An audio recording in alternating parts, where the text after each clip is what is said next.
हाँ एक जी। इंद्रेश महाराज जी है ना, इंद्रेश जी महाराज हाँ जी, हाँ हाँ। वो एक बड़ी सुंदर बात बता रहे थे, वो आज सुनने को मिली। तो वो ये कह रहे थे कि हम कोई भी भजन करते हैं, हम कोई भी कथा पढ़ते हैं, तो बड़ी आसानी से उसमें ये लाइनें बोल देते हैं कि हमें मुक्ति मिले, हमें परमात्मा के दर्शन हो, हमारी हर पंक्ति में भजन अक्सर ऐसा होता है। तो कह रही इतना आसान तो है नहीं कि हमने नाम जपा कुछ दिन और हमें प्रभु दर्शन दे देंगे या हमें मुक्ति मिल जाएगी। तो कह रहे स्टेप बाय स्टेप चीजें चलती हैं। इतना है कि अब हमें ना सबसे पहली सीढ़ी उन्होंने बताई कि अगर ऐसा होने लगे तो समझो प्रभु जुड़ गए हैं हमारे साथ। कहने लगे सबसे पहले तो वो ना प्रेम प्रेम भक्ति मतलब प्रेम आने लगता है। आपका चाहे कोई दुश्मन हो चाहे कोई कैसा भी है, अगर आप उसको देख के मुस्कुराने लगे हो ना, समझो कृपा हो गई है। कोई व्यक्ति वाह। आपको बिल्कुल भी पसंद नहीं है, आप मुस्कुरा दिए, समझो कृपा हो गई। और कहीं आपको कोई प्रभु का भक्त मिला, तो आपको बड़ा प्रेम आ रहा है उन पे बहुत ज्यादा। कह रहे भगवान से भी ज्यादा प्यार भगवान के भक्तों से जब होने लगे, कोई भजन सुना रहा है तो आपको बड़ा अच्छा लग रहा है वो व्यक्ति, तो मतलब मन कर रहा है और वाह। भजन सुनने का, मन कर रहा है और कथा सुनने का। तो कह रहे ये हम्म, जब आने लगे ना, तो समझो भगवान की कृपा हो रही है। तो यही बहुत बड़ी बात उन्होंने बताई, सत्संग में मन लगने लगे, हम्म, आने लगो रोज, भजनों को सुनने लगो बड़े ध्यान से। तो ये कृपा है, ऐसा नहीं है कि तुरंत आप कुछ साल भजन करोगे तो मुक्ति मिल जाएगी। मुक्ति पाना नहीं है, प्रेमा भक्ति अगर आ गई ना, तो समझो सब कुछ मिल गया। कह रहे बस यही मांगो हर समय, और यही कहो कि जो प्रभु के सेवक हैं हमारा उनसे प्यार बढ़ जाए, बस और कुछ ना कहो, प्रभु से और कुछ ना मांगो। वाह। बहुत सुंदर आज बता रहे थे, बातें अच्छी लगी काफी। इंद्रेश जी देखो इतने यंग हैं और इतने नॉलेजेबल हैं और इतने जी सहज में इतना जी प्रेम है, सब संतों के साथ हाँ उनका बड़ा प्रेम है। जी सभी संत जी, उनको बहुत सुंदर, बहुत अच्छा मानते हैं, बड़ी सुंदर बात है ये उनको, क्योंकि बहुत वो पता है। अच्छे आत्मा है, शुद्ध आत्मा है ना। बड़ी इस छोटी तरफ जुड़ गए हैं, बहुत बड़ी बात। इंद्रेश जी को बहुत प्रणाम है, बहुत सुंदर बात आपने कही।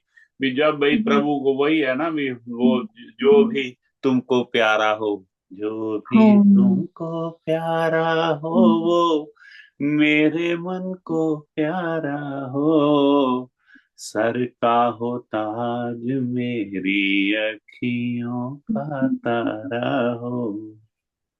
जी ये होना चाहिए। जब प्रभु के बंदे इतने प्यारे लगने लगे ना आपको, कि हाँ भी यार इसके साथ जो बैठ के तो भजन सुनने का, कथा सुनने का मन कर रहा है, तो समझ लो कि बात बन रही है, प्रभु खुश बात है। बन रही है बस। जी जी जी बहुत बड़ी बात कही, बड़ी सुंदर जी बात कही, हमें और थोड़ा सा आनंद मिलता है ये सोच के भी, इतनी जल्दी ना भी करें तो हमें इस रास्ते पे तो चला दिया ना प्रभु ने, इस चला दिया रास्ते पे तो जी। चला दिया, कोई बात नहीं। वो भी मिल जाएंगे कभी, ये भी आनंद लूटो, जब तक ये आनंद मिल रहा है तो ये आनंद लूटो बैकुंठ में पहुंचने से पहले। बहुत जी बढ़िया। जी जी ये तो बड़ी सुंदर, मैं कहता हूँ ये हिंदुस्तान हम्म, के लिए, हिंदुस्तानियों के लिए, जहां पे भी वो रहते हैं, जैसे हम बैठे यहाँ पे भी बैठे देख सकते हैं ना, हम्म, यूट्यूब में सब कुछ। तो ये बहुत बड़ी बात है कि आजकल जो प्रवक्ता हैं, जो संत हैं, ये इतने ज्ञानवान भी हैं और उनकी शुद्धता ये है, हितम्बरीश जी हैं और सारे ही हैं, ये जो अनिरुद्धाचार्य जी हैं, ये सारे इनकी इन्होंने अपना जीवन समर्पण कर दिया। जी चाहे जी कोई गृहस्थी में है, अनिरुद्धाचार्य जी जैसा है, चाहे वो नहीं है हितम्बरीश जी जैसा गृहस्थी में, तो उन्होंने अपना जीवन इस तरफ लगा दिया है, जीवन दुनिया की सेवा में लगा दिया है। अनिरुद्धाचार्य जी तो आपको पता है, कहते हैं 30,000 तक लोग मतलब रोज वहां पे लंगर पान करते हैं, है ना। तो वो माताओं को देख रेख करते हैं, तो इतने सुंदर सुंदर कार्य हो रहे हैं।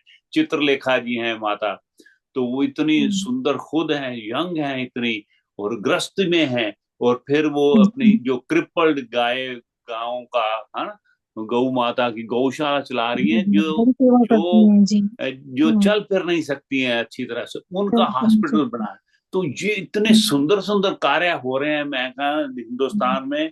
तो ये हमारे सब की बड़ी खुशकिस्मती है कि इतने सुंदर सुंदर प्रवक्ता हैं। हमारे संत तो हैं ही है, हमारी गद्दी का तो सबको पता ही है, हम सबको भी कितने सुच्ची ऊंची और सारे पवित्र आत्माएं। लेकिन बाहर भी कितने संत हैं, ऐसा नहीं सोच रहे, संत तो बहुत, क्योंकि संतों के बिना तो चलता नहीं। प्रभु को पता है पृथ्वी पे अगर संतों का आना जाना बंद हो जाएगा ना, तो फिर तो हुँ, समझ लो प्रलय हो जाएगी। ये संतों के हाँ, कारण ही सारी पृथ्वी खड़ी है, जो ये भार जो झेल रही सही है, बात है। जो नालायक लोगों का, वो जी, पृथ्वी झेल रही है इसलिए क्योंकि संत लोगों के चरण पड़ते हैं, तो वहां सारी पृथ्वी खुश हो जाती है ना। जहाँ जी, चरण पड़ते हैं पृथ्वी भी कहती हुई ठीक है, संत आया है, प्रभु का सेवक आया है, तो हम जी, इनके चरण, तो वो जहां जहां चलते हैं फिर वहां वहां तीर्थ स्थान बना देते हैं, है ना। तो जी, जी। ये बात है, इसलिए उनको कोटि कोटि प्रणाम है भाई। मैं लेकिन फिर भी हुँ, फिर अपनी बात वही आ जाती है ना, वो पता क्या कहते हुँ, हैं, वो हमेशा ये तो बात ठीक है, देखो माँ है ना, जो माँ है हुँ, ना, माँ तो नाम शब्द ही इतना सुंदर है कि माँ तो माँ ही है ना। माँ जब शब्द आ जाता है जी, तो मन में ऐसा प्रेम जाग जाता है ना, विवाह विवाह जी, माँ। लेकिन माँ तो सभी की अच्छी होती है, लेकिन अपनी माँ से ज्यादा अच्छा नहीं होता है कोई भी, है ना। जो अपनी माँ हुँ, आपके लिए कर सकती है वही है। तो वही भी बात वही है कि संत जितने भी हैं सारे हुँ, बहुत सुंदर हैं, सारे बड़े पूजनीक हैं, लेकिन जो हुँ, हमारे संत जो अपने सतगुरु को हमेशा कहना ये हुँ, वाजिब है ना। हम कह सकते हैं अभी हमारे सारे जो संतों को अगर कंपेयर किया जाए तो हमारे संत भाई सबसे ऊंचे हैं, ये हम कह सकते हैं, है ना। जी, सभी को ये जी, कहना है अपने जी, सतगुरु जी, का। तो ये मैंने, क्योंकि मुझे हुक्म हुआ है रोज एक पढ़ना है, तो मैं अभी हुँ, अपनी लगाता हूँ हाजिरी है। तो जी, ये संत सारे जहां के बहुत हैं महान, संत बापू शरदा राम सा देखा नहीं, ये वाला पढ़ते हैं, ठीक है। जी, काफी दिनों से ये पढ़ा नहीं। तो प्रभु क्षमा करेंगे, सभी संतों को कोटि कोटि प्रणाम है, सभी तीर्थों को भी कोटि कोटि प्रणाम करके ये गा रहे हैं।